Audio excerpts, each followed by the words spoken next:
স্বৈরাচারের পতন হয়েছে, বাংলাদেশকে নতুন করে গঠন করতে হবে। আলোকিত বাংলাদেশ, গণতান্ত্রিক বাংলাদেশ, বৈষম্যহীন বাংলাদেশ গঠনের শপথ নিচ্ছি আমরা। আন্তর্জাতিক গণতন্ত্র দিবস ছিল 15 তারিখে, আবহাওয়াজনিত কারণে এটা শিফট করে আমরা 17 তারিখ করেছি। এটা হলো যে বাংলাদেশে যে গণতন্ত্র হরণ হয়েছিল সেটা ছাত্র জনতার অভ্যুত্থানের মধ্য দিয়ে আমরা প্রথম স্তর অতিক্রম করেছি।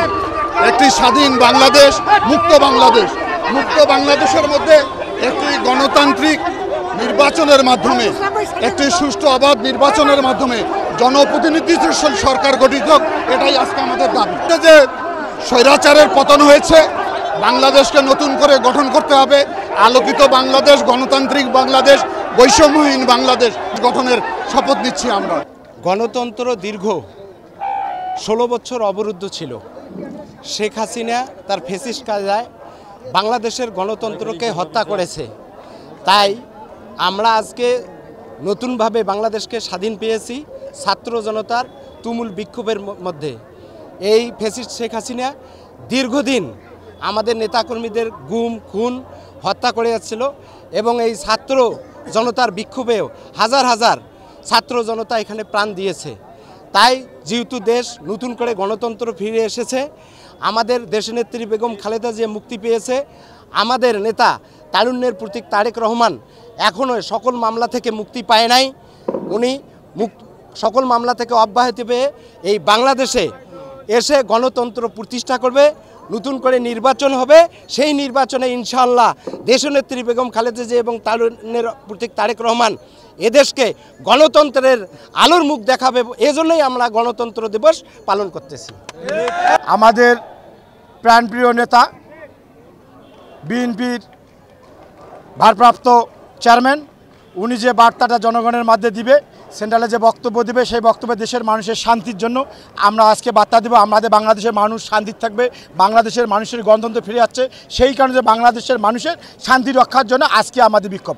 আপনারা নিশ্চয়ই অবগত আছেন, কয়েকদিন আগে আমাদের স্বেচ্ছাসেবক দলের কেন্দ্রীয় সংসদের বিপ্লবী সভাপতি যখন সারা বাংলাদেশে উনি স্বেচ্ছাসেবক দলকে সুসংগঠিত করেছিল হাসিনা, তখনই সেই হাসিনা তার এলাকায় সে গোপালগঞ্জে গিয়েছিল, তখনই খুনি হাসিনার গুন্ডা বাহিনী দিয়ে আমাদের স্বেচ্ছাসেবক দলের কেন্দ্রীয় সংসদের বিপ্লবী সভাপতি জিলানি ভাইয়েরকে অকথ্য হামলা করে এবং আমাদের স্বেচ্ছাসেবক দলের ক্রিয়া সম্পাদকের মৃত্যুবরণ হয়।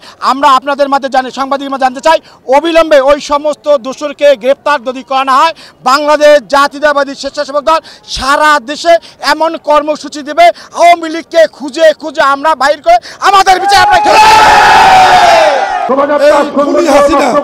আমাদের গণতন্ত্র ধ্বংস করেছিল, সেই সঙ্গে বাংলাদেশের যত মানুষ ছিল যারা গণতন্ত্রের পক্ষে, সেই গণতন্ত্রের ধ্বংসকারী খুনি হাসিনা আজকে বাংলাদেশকে একটি অপ্রতিষ্ঠিত রাষ্ট্র বানিয়েছিল, যে রাষ্ট্রটিতে আমরা এদেশের জনগণ, সাধারণ মানুষ, ছাত্র জনতা সহ শ্রমিক মেহনতি মানুষ সহ সকলে মিলে এই খুনি হাসিনাকে বাংলাদেশ থেকে বিতাড়িত করা হয়েছে। দীর্ঘদিনে 16 বছরের যে গুম খুম এবং গণতান্ত্রিক রাষ্ট্র প্রতিষ্ঠা করতে তত্ত্বাবধায়ক সরকারের অধীনে নির্বাচনের যে দাবিটি, শেষ পর্যন্ত ছাত্র জনতা বৈষম্যবিরোধী আন্দোলনের এটার সঙ্গে নতুন করে মাত্রায় যোগ দিয়ে শেখ হাসিনার পতন নিশ্চিত হয়ে আমরা আমাদের অধিকার প্রতিষ্ঠা করার লক্ষ্যে যে গণতান্ত্রিক উদ্দেশ্য, আমাদের যে আমার ভোট আমি দেবো, যাকে খুশি তাকে দেবো, সেই উদ্দেশ্য সফল করার লক্ষ্যে যে অন্তর্বর্তীকালীন সরকার আছে, ওনারা একটা গণতান্ত্রিক রাষ্ট্র ব্যবস্থা, একটা সুন্দর নির্বাচন দেবে। সেই নির্বাচনের মাধ্যমে বাংলাদেশ আগামী দিনের এই